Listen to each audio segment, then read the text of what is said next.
Good evening and welcome to Monday, September 26th Board of Education meeting for the East China School District. If you would please stand with me for a moment of silence and the Pledge of Allegiance.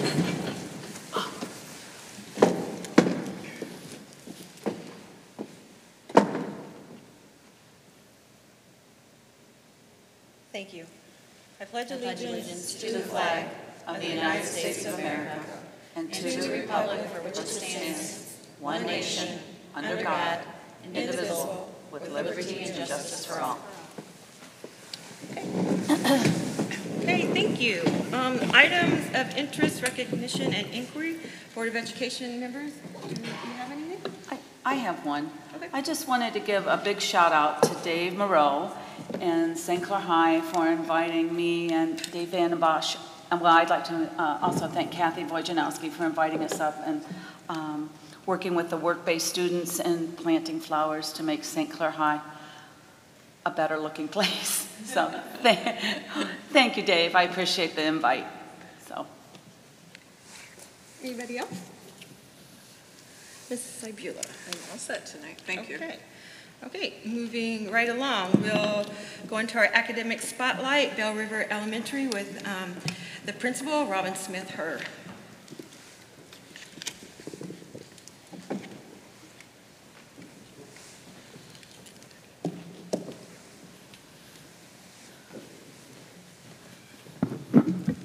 Good evening, Superintendent Sibula, President Frank, and members of the board. I wanted to start by sending a shout out and a thank you to Jay McCullough and Dave Simpson and the entire Marine City cast and crew of Winnie the Pooh. It was our first opportunity in a long time for a field trip, and our kindergarten through third graders went to their performance of Winnie the Pooh, and we just had an excellent time. It was wonderful. Tonight I have several friends and coworkers with me. I have Christina Angel. She is our Title I teacher. I have Christy Muscat. She's our interventionist, and Chris and Neil, who is our school social worker. We'd like to share with you tonight how Bell River implements multi-tiered systems of support throughout our days at Bell River. I'm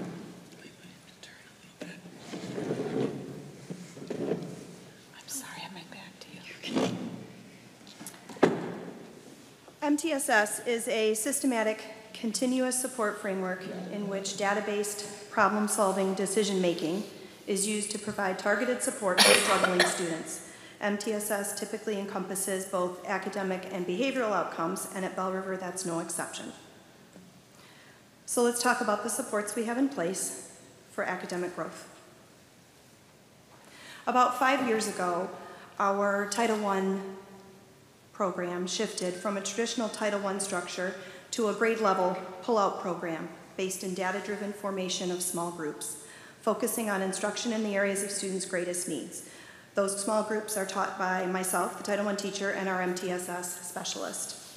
We work really hard in our room to build relationships with our students and the kids we see. It's neat because some of them we get year after year as they come to us, and we get to see them for more than 1 year, which is a difference from when you're a classroom teacher.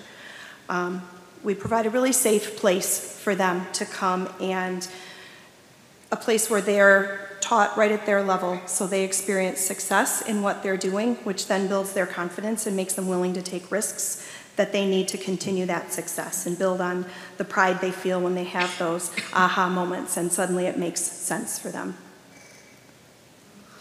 Our Title I funding also allows us to provide push-in, para-pro classroom support for math and reading. Sometimes they push in, and sometimes they'll take kiddos, a group or one-on-one, out into a quiet area in the building. On the right hand, you see Tabitha doing that with a kindergarten student. We also have Lunchtime Learning Lab, where students receive help with their classroom work, catch up on unfinished assignments, or complete behavior reflection sheets if they're missing recess because they've made a poor choice. And that's what Michelle's doing there. That's one of our lunchtime learning tables. She's helping some fifth graders with some work that they struggled on in class, and they can go there during lunch and get just a little more support to finish that up. WIN stands for What I Need, and at Bell River, it's a 30-minute intervention block. We hold it across the grade level. It's an all-hands-on-deck approach that is learner-centered. We provide explicit skill instruction tailored to the needs of each learner. So this is different from just intervention because it applies to every child in the grade level. They all get something they need to grow, whether that be review of stuff that's previously been taught, a little practice with things they're currently learning in their classroom, or even some enrichment to help them grow even more. And Christy's going to take it from here. So another structure that we have in place this year is an academic interventionist full-time. So last year I was only at Bell 1 day a week. So as an academic interventionist, I work with children in a small group setting to personalize their learning based on their needs. So this year at Bell River, I'll be targeting phonics instruction during our win time. I'm invested and committed to student growth here at Bell. All right, so the roots of the MTSS success are found in the analysis of the data that is collected. So we use data from NWEA Map Growth, we use Map Reading Fluency and Acadians, as our universal screeners to identify students that might be in need of some intervention. Then we can dig a little bit deeper with a diagnostic assessment to figure out what their specific needs are. So after each of these assessment cycles, we meet as a team in what we call our data digs.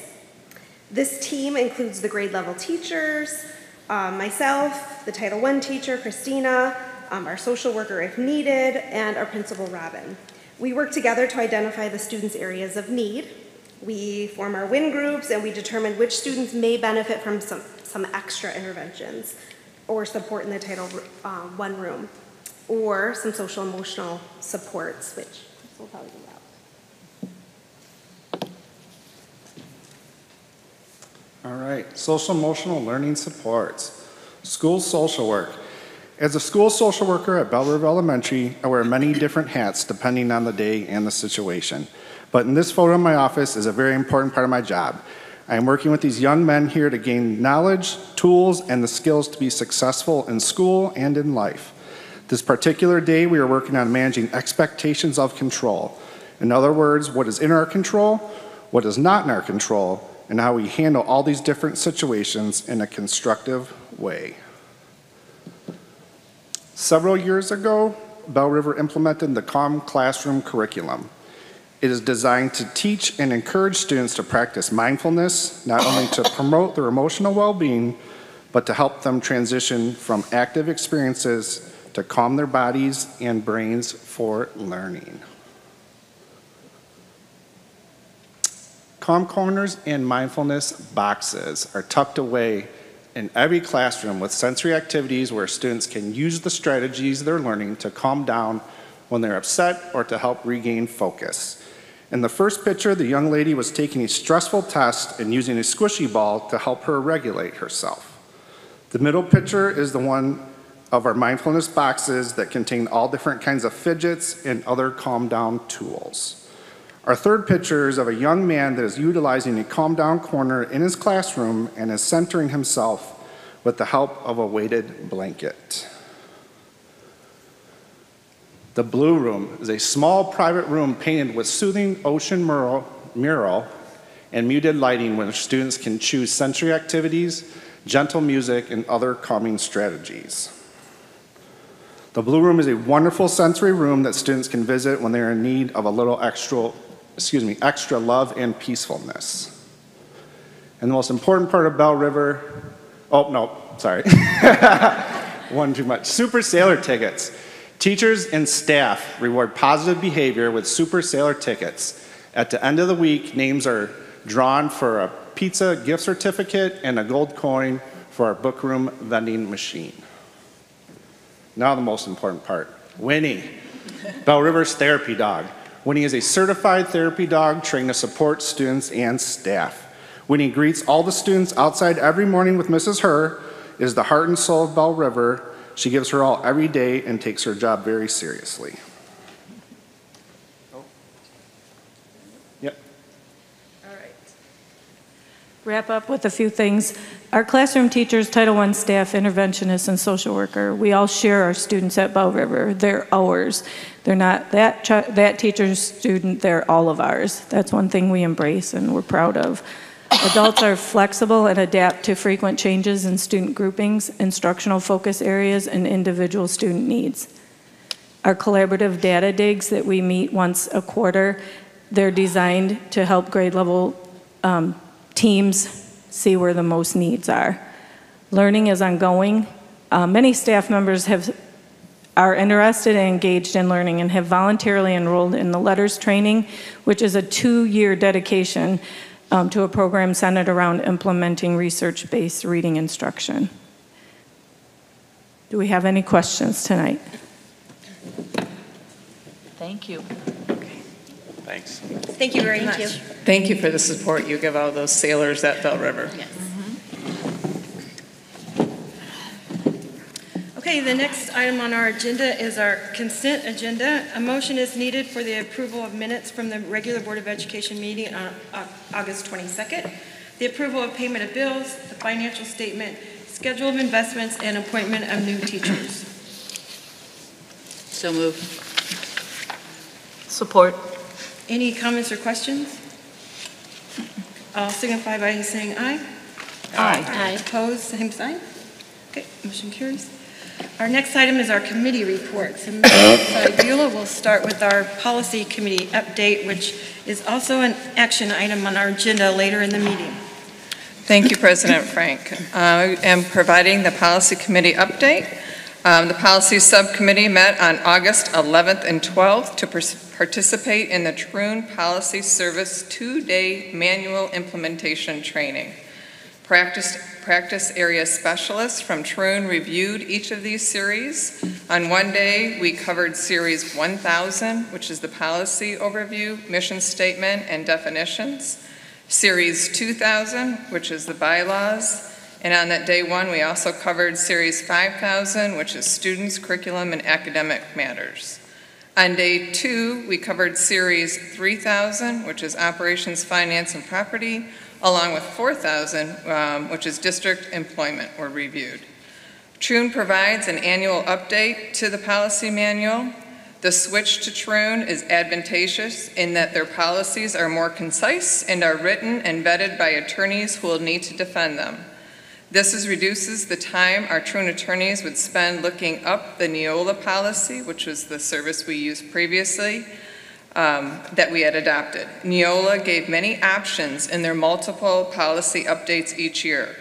When we would then call attorneys for guidance, the attorney would ask, "What does your policy say?" This step is now eliminated. The attorneys wrote and vetted the policies.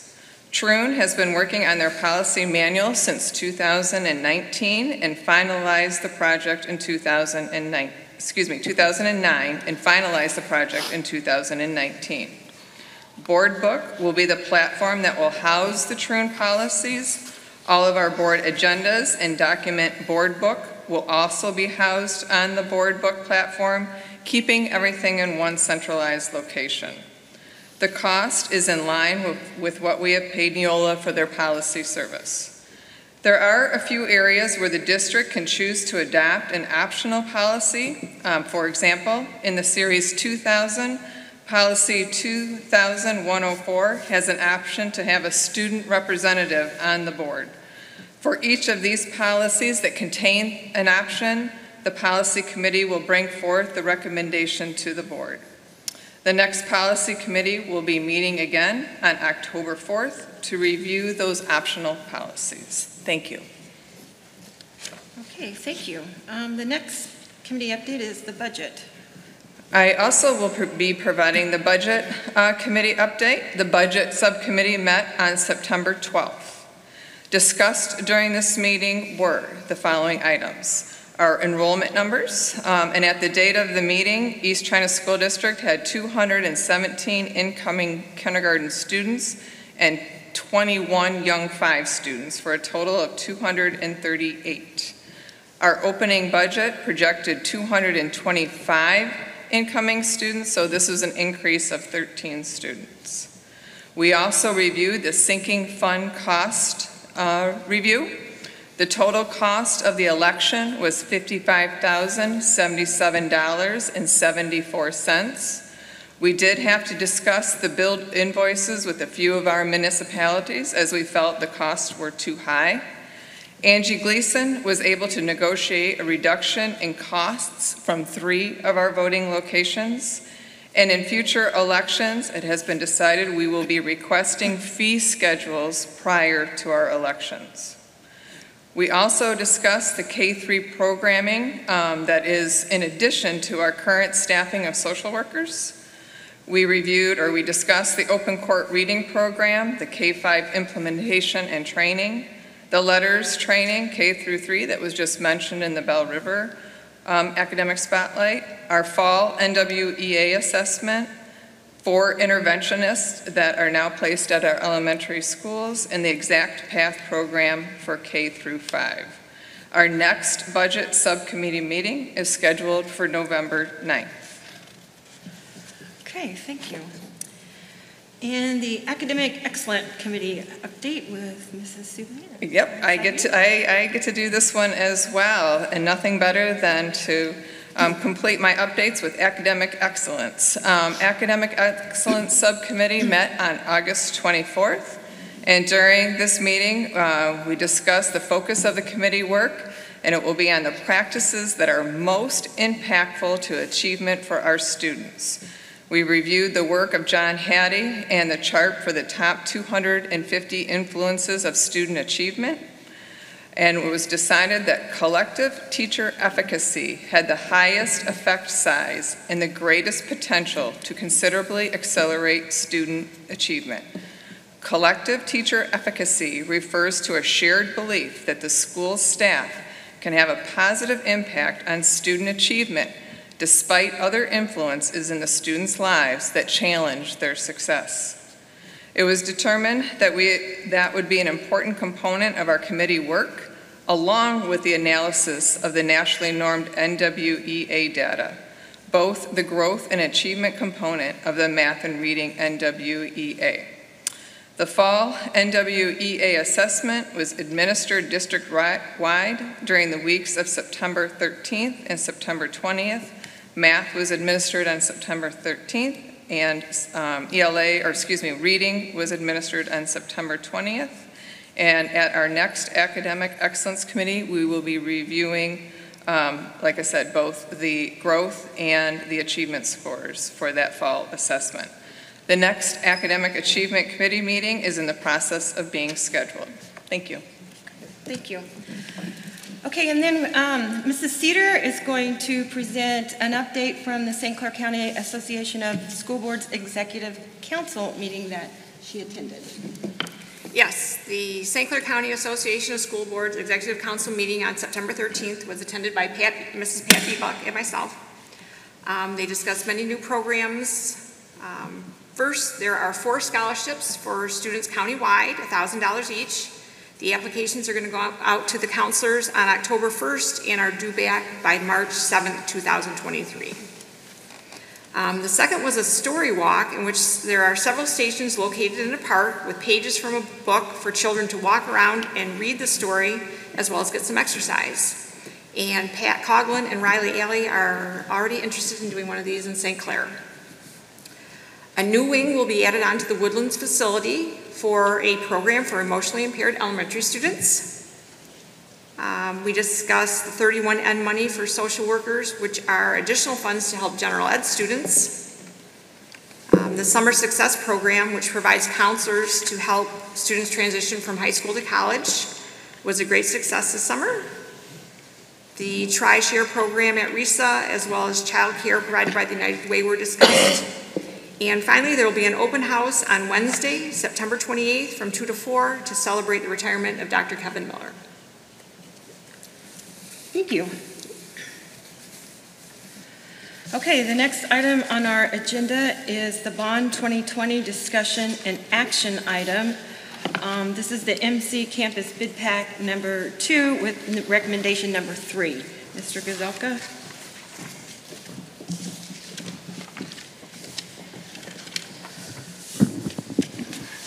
Good evening. For action tonight, the Marine City 612 Building Renovation Bid Pack 2, and this is recommendation number 3. In order to complete renovations at the Marine City 612 building, the following recommendations are being made for the 4 different trade groups. In conjunction with TMP Architecture and All Construction, bid specifications were developed for the various different trades groups necessary to complete the building renovations and interior finishes. For each group, the 2 lowest responsive bidders were invited to conduct a post-bid interview with myself, TMP, and AUK. Whenever one of these bidders were deemed unresponsive or failed to have the bid scope covered in their bid, we then added the next lowest bidder.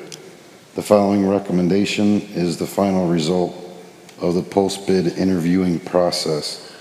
The written recommendation and supporting documentation is included in your board book for those 4. May I have any questions for Mr. Izalko? Okay, thank you very much. You're welcome. Okay, so then an action or a motion is needed based on the administration's recommendation that the Board of Education approves the following bids by KJP Roofing and Sheet Metal for the amount of $679,000, Overhead Door West Commercial for the amount of $49,970, Clark Contracting Services for the amount of $1,287,075, and Curb Appeal Concepts in the amount of $56,994.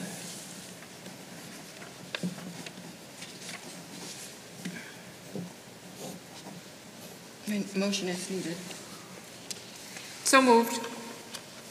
Support. Are there any comments or questions? Okay, all in favor, please signify by saying aye. Aye. Opposed, same sign. Okay, that motion carries. Okay, moving right along, we'll go into our information and discussion items for this evening. And first up is our Bond 2020 project update with our contractors, Jerry. Good evening, everyone. We've got a lot of exciting and fun things happening, as you can see. The Innovation Center is currently wrapping up in the finishes stages. We are getting ready to commission the HVAC equipment and get all of the manufacturer startup done, and targeting a end of October final inspection for that building. So that's exciting. On the Early Childhood Center, we're going through the punch list, catching all of those things, those last minute things to get, but that building is in full swing. Over at St. Clair High School, the foundations are about 65% complete for the gym addition. We are working through some underground coordination. There are some utilities that weren't quite exactly as the survey showed them, so we're actually moving some things to make sure that we get the building built without impacting the rest of the services. That's taken place. And the masonry walls will begin this week. Over at the Marine City campus, we are in the material procurement stage. So that means we're validating, getting all the proper specified materials ordered. That project is targeted to get underway in January. And that's where we're at. Any questions? Okay. Thank you. All right, thanks. Okay, our New York City art student trip. Sarah Black and Marnie Williams.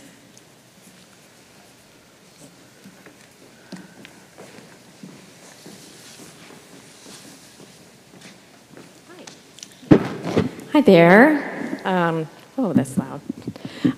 Superintendent Sabula and distinguished board, thank you for having us today. I am Marnie Williams. I am the art teacher for Marine City Middle School and High School. And I'm Sarah Black, the art teacher at St. Clair High School. And we are coming to you today to propose a joint field trip between Marine City and St. Clair art departments to take our kids to New York City. On our first slide, this is the tour company that we're going to be using, the Airport Tour and Travel. George and Lori Gasol, they're located on the west side of the state, and they're just really cool people, very experienced. Steve Fox at Marine City High School with his band trips, he used them for their last trip that they went to pre-COVID to New York City, and I was on that trip with them, and it was absolutely fantastic. It was just a really great time. You ready? Okay. Green button. Okay. So like Marnie said, this is a joint trip between Marine City High School and St. Clair High School art students. The trip is going to take place June 15th through the 19th, which is right after school gets out, so the start of summer vacation in 2023. The cost is going to be $1,550. That's the suggested price per person, and I'll go into more of that later. I gave you our contact information, and then the trip includes, so here's what's included, the airfare, round trip, the New York City subway pass, a 5-day, 4-night accommodation at Midtown Manhattan Hotel, 4 dinners, $10 for breakfast daily. We'll be visiting Top of the Rock, the 9/11 Museum, 2 live Broadway shows, the Museum of Modern Art, and the Metropolitan Museum of Art, as well as several walking tours. So that price, after we get our initial deposits, that price could fluctuate. We were told it shouldn't go up, it will just go down. So there is trip insurance that's available at additional cost, and we would recommend that our students and families would utilize that. So the payment schedule, we would like to start collecting deposits in October, this next month. There is a $200 non-refundable deposit, and then each month, including that first month of October, we would collect a monthly due of $225. And then that last remaining balance would be due April 15th, so it'd be well paid off before our trip began in June.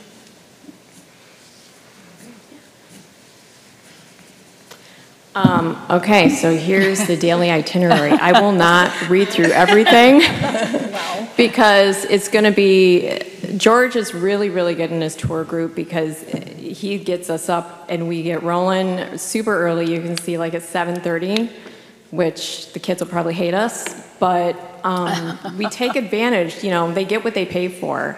Basically, we get up, we get out, and you can see it's a jam-packed day all the way until 10 o'clock when we get back to our hotel. And the cool thing about this is because the hotel is going to be in Midtown Manhattan, it's not like we have to hop on a bus and go, you know, over to New Jersey and stay in a hotel there and go back and forth. We're like right in the city, which will be really nice. It'll just be a great experience for the kids too, to be in a great big huge city like that and see how it operates. But yeah, I won't read everything. I think we have a lot of kids who are super interested. We did a survey. We've gotten roughly about 80 people who are interested in this between both ends of the district. And what's neat about this is that these kids are going to be together from each end because we are one district. And we plan on having a field trip to the DIA, to Detroit Institute of Arts, sometime during the school year. So it's a joint field trip between us. So some of those kids who are going on the trip hopefully can go on that field trip too, so they can kind of start getting to know each other. And, you know, Sarah and I are a pretty good team, so hopefully, you know, things projecting into the future with the Innovation Center and AP classes and stuff, we're sort of hoping that this sort of starts to train with that a little bit. Sounds like a fantastic trip. Sounds wonderful. Yeah, we're excited. We can't wait. Yeah, the kids are like super excited. They keep on asking, what shows are we going to see? I was like, I don't know. Not yet. We have to wait. Is there a limit on how many people you can take? Nope. Awesome. Yeah, so we have a lot of kids who their mom and dads are coming, or maybe older siblings, you know, stuff like that, which, yeah. Oh, yeah, you can talk about that. Then to help students with payment if they need it, we plan on doing some fundraisers throughout the school year so we can help support those students who want to join the trip but might not be able to financially afford it. Excellent. Is there a minimum that you need with this travel agency or anything? No. For us to be free, yeah. There's a minimum. It's 25 students and then 1 adult is free. So if we get 50, we're both free. Yeah. Awesome. Yeah, which that would be really nice. The cancel for any reason travel insurance is something that we will actively promote because COVID's still here and people could get sick, but for the most part, it's just it is nice to have the travel insurance. So in case anything happened like that, and also on top of that, there's additional travel insurance that could be purchased for, like, you know, we are flying. So if the plane gets delayed or if luggage gets lost, knock on wood, hopefully. Yeah, so with that, do you have anything else? Do you have any questions or? Yes. Yes. So you anticipate having plenty of chaperones as far as like parents Yes. attending? That will Yeah. help. I Okay. think the survey showed it was like 1 out of 6 students Yeah. was not bringing a parent, so majority of them had a parent that was coming with them. Yes, and going back to the itinerary page, George wanted me to point out, because we do have some blocks of free time, but it's not really free time, it's organized time. So like from 4 until 6, we'd be in Times Square. But we do a really nice job of organizing our groups and having the parents, and on the New York trip, the NYC trip enrollment form, which I think is page 10 of your, is it page 10 of the packet? You can see the enrollment form, and we would vet any chaperone that would come, and then I would obviously have them fill out the volunteer forms so we can get, background checks and stuff like that to make sure that our students are nice and safe with that. Do you have anything to add? Any other questions? Well, the only way I'll vote yes on this is if you come back and you give us a report on how great it is. Oh, absolutely, yeah, we'll take tons of pictures, That yeah. is awesome. That'd be great, I'm glad to Yeah. hear that you're going to do this. This is Yeah, no, amazing. we're really excited, it's, yeah. So, okay, no Thank more you so questions? much. Thank you very much. Okay, our next item is elementary and secondary handbooks. Mrs. Dawn Dimick? That's a hard act to follow.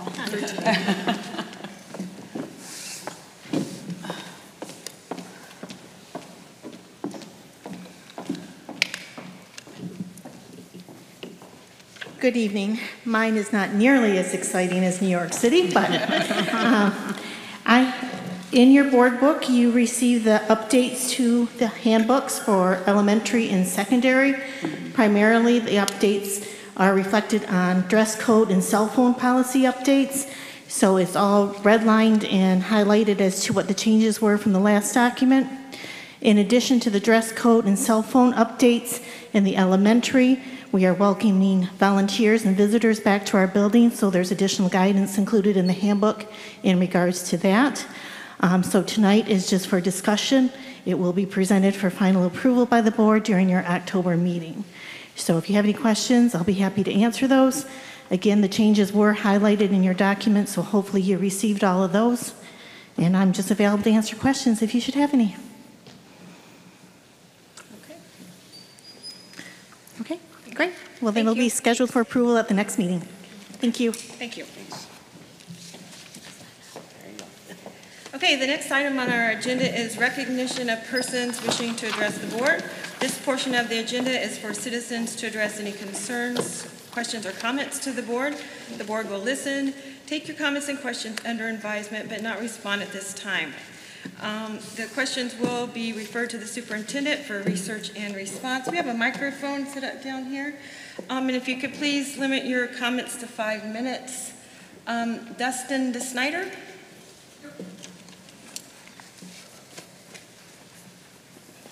Good evening, everybody.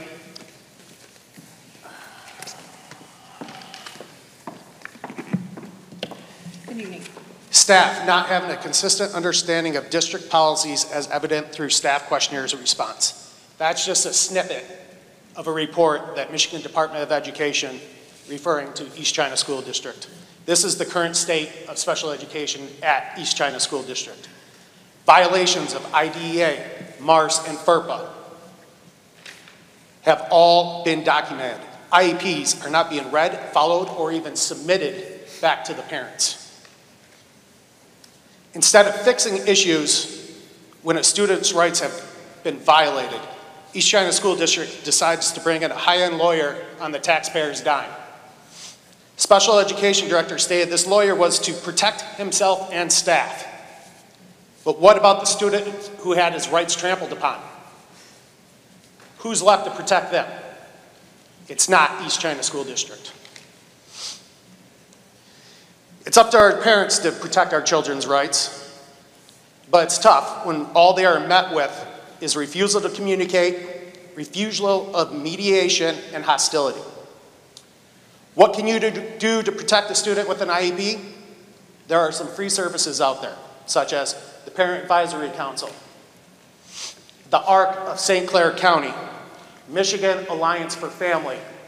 Those are all free services out there. Most important, record, record, record. It is your right to take any audio or video recording of the meeting that you choose. These meetings can be very stressful. Things can get forgotten. Things can get misstrued. You need data. You need services for your child. You need data. They will try not to get your data. Personally, my child has a disability that affects his ability to transition. It was said to us, maybe we should take away all his services, then you don't have to worry about transitions. That was a joke from special education director regarding my son. Literally turning his disability into a punchline. What's next? Let's take away the inhalers and we don't have to worry about kids with asthma. Let's take away the wheelchairs and we don't have to build stupid ramps all over the school. Where does it end?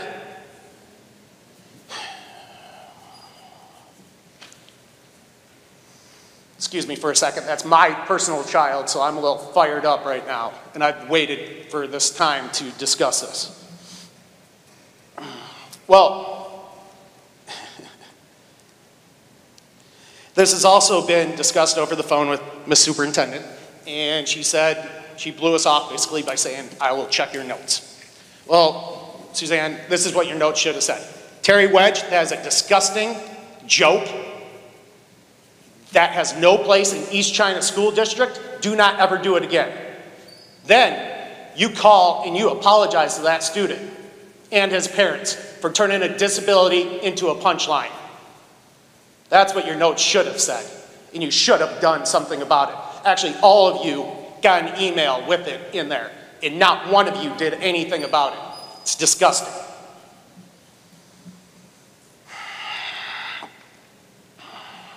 No child deserves to have that make their disability or struggles into a punchline. You guys are supposed to protect our students. It is obvious that ECSD is failing with special education, and the fact that the person that heads the special education department should be knowledgeable of not only district policies and procedures, but state and federal regulations. He is not knowledgeable in these areas, and this is one of the biggest reasons we are failing. He reports only to her, and she does nothing about it. Thank you. Debbie Bourgeois.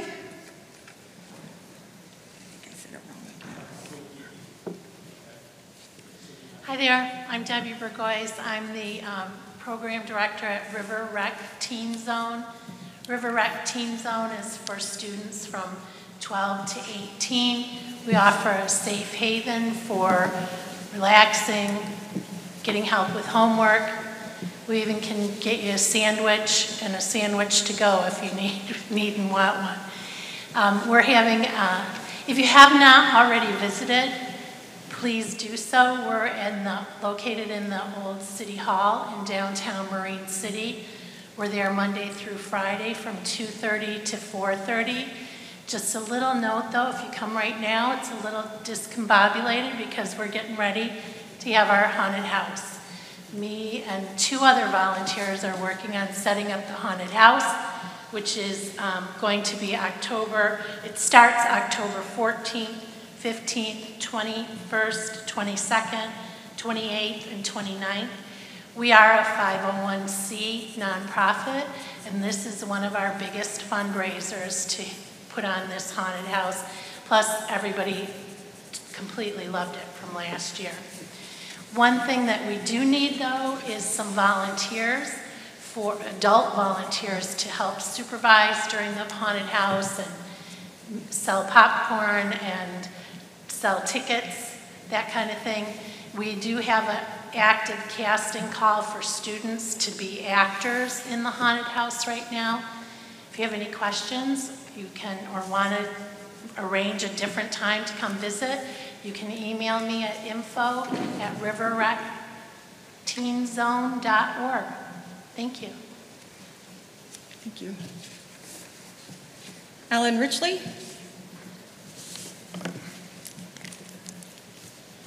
Good evening. After months of research and gathering information, I'm ready to report the costs of the unnecessary May 3rd sinking fund tax election. I hope this information will be helpful and thought-provoking for my fellow citizens. This is what I found. First, Trustee Prill claimed on her Facebook page on April 20th that the costs of the election were not to exceed $15,000. Her post was in response to my prediction that the election would cost well over $40,000. The total election costs were $58,192.97. It was well over $40,000 to hold this special election in May, which was entirely unnecessary and wasteful, as it could have been held in November for free. The itemized costs will be posted on my Facebook page tomorrow.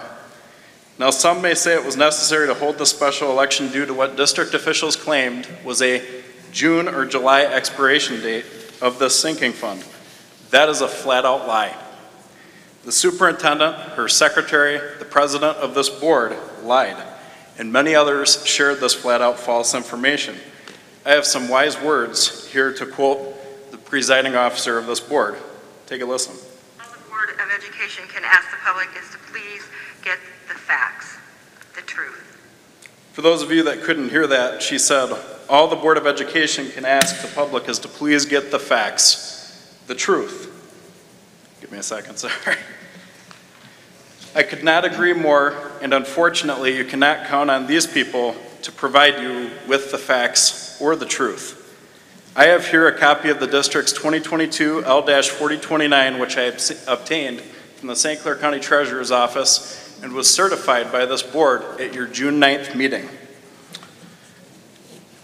And guess when it expires? December 31st of this year, not June or July as was stated. I have copies of communications from the school district and their representatives claiming that the May election for the sinking fund was necessary due to its alleged expiration prior to November. I will post these propaganda pieces on my Facebook page tomorrow. Additionally, the East China School District provided information through a Freedom of Information Act request that confirms these communications, as well as the postcard that was sent and the fact that $3,844.67 was spent in taxpayer money to send that out to voters with blatantly false information. On a Facebook discussion, Trustee Prill remarked that the sinking fund was only $20 to the average voter. The implication being that funding for this district is cheap. The problem is it's not just $20. The average taxpayer pays over $2,800 in taxes directly to the East China School District. That's a fact. This includes property, income, and sales taxes. I will have details of that as well with sources posted to my Facebook page tomorrow, and as well as a video going into detail about everything I brought up this evening.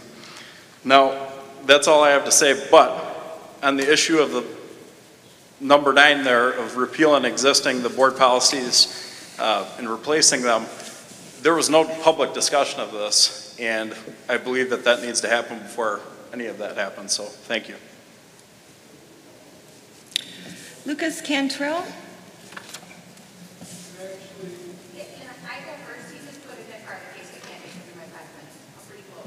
Are you Lauren? I can't see. I'm Lauren. Oh, okay. I just put you last because I didn't know if you were here yet. Yeah, you can come next. Yep, no problem.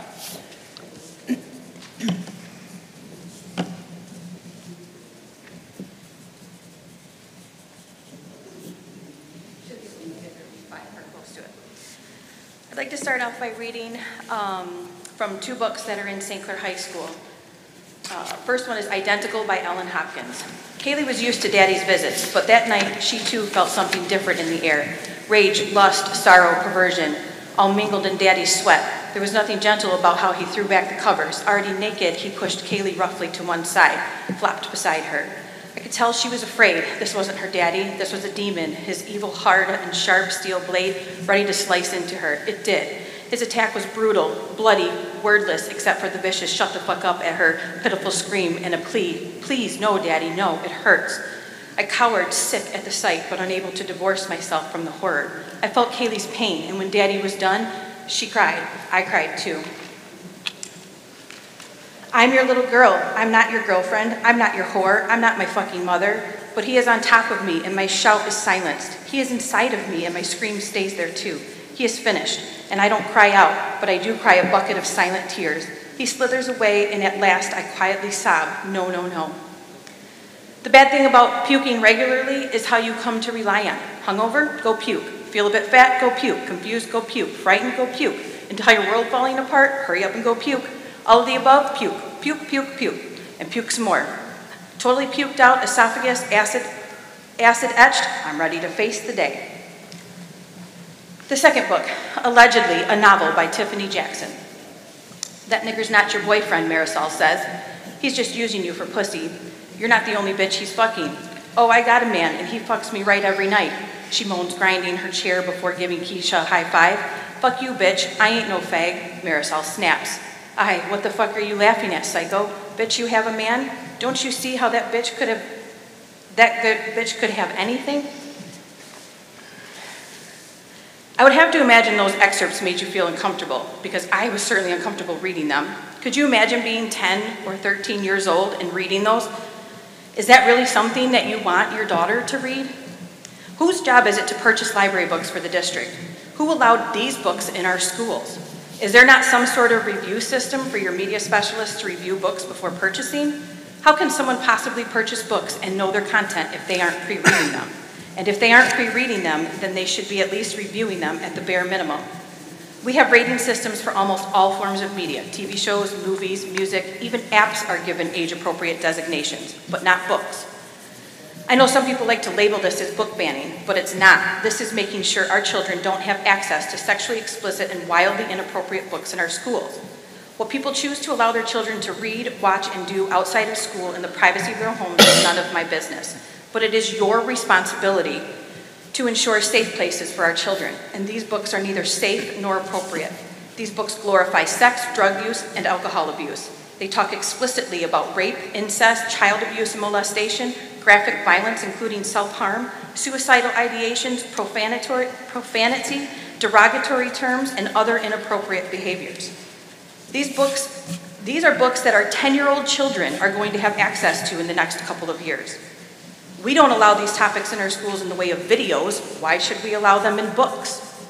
Would you think it's appropriate to show a video of a dad violently molesting his 10-year-old child? Absolutely not. So why is it okay to be in a book in our kids' libraries? A study conducted by the National Institute of Health states that exposure to sexually explicit media in early adolescence had a substantial relationship to risky sexual behavior emerging in adulthood. I would imagine that anyone who works with child abuse or human trafficking would probably also agree exposing young children to explicit sexual behavior is nothing short of detrimental and unacceptable. But we're just going to sit here and encourage these books to be in our schools in the name of everyone has the right to read what they want?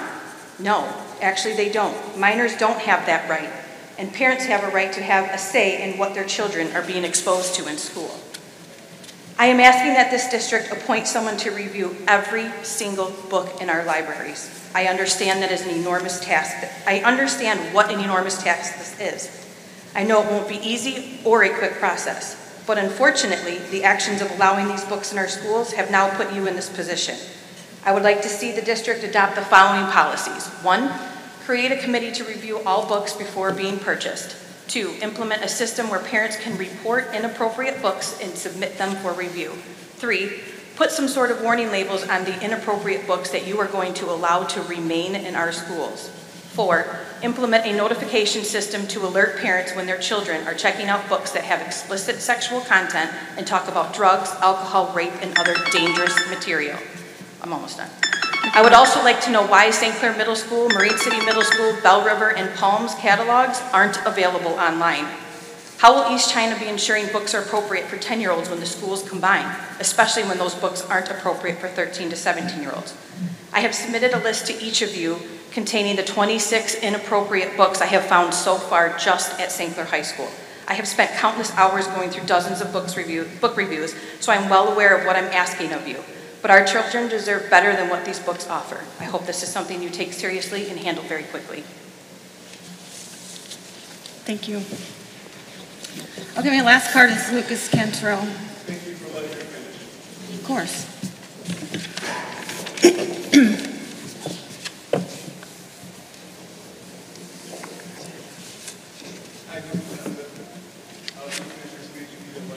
Oh, okay, thank you. Okay, so we are going to move on to our next board action item, and that is what was discussed earlier about the board policies. The administration is recommending that the Board of Education repeals its existing policies, bylaws, and administrative guidelines with the exception of existing Board Policy 5517 and adopts the Thrun Policy Service and Manual with the exception of Policy 5207. A motion is needed. So moved. Support. Are there any comments and questions regarding this? So just want to be clear. So I'm understanding that the policies that are in existence will be replaced by similar policies just from a different company. That's correct. The only one that requires a public hearing is the anti-bullying policy, which will be on our October meeting. That's why that one we can't adopt yet without that public hearing.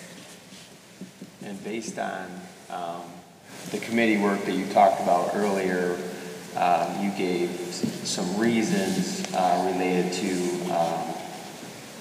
Thrun and how we interact with them as our lawyer, and also the other point you made, the ease that we have in changing policies if we want to down the line, correct? That's correct. Okay. Yep. Any other comments or questions? Okay, all in favor, please signify by saying aye. Aye. Aye. Opposed, same sign. Okay, motion carries, and we are adjourned. Thank you, everybody.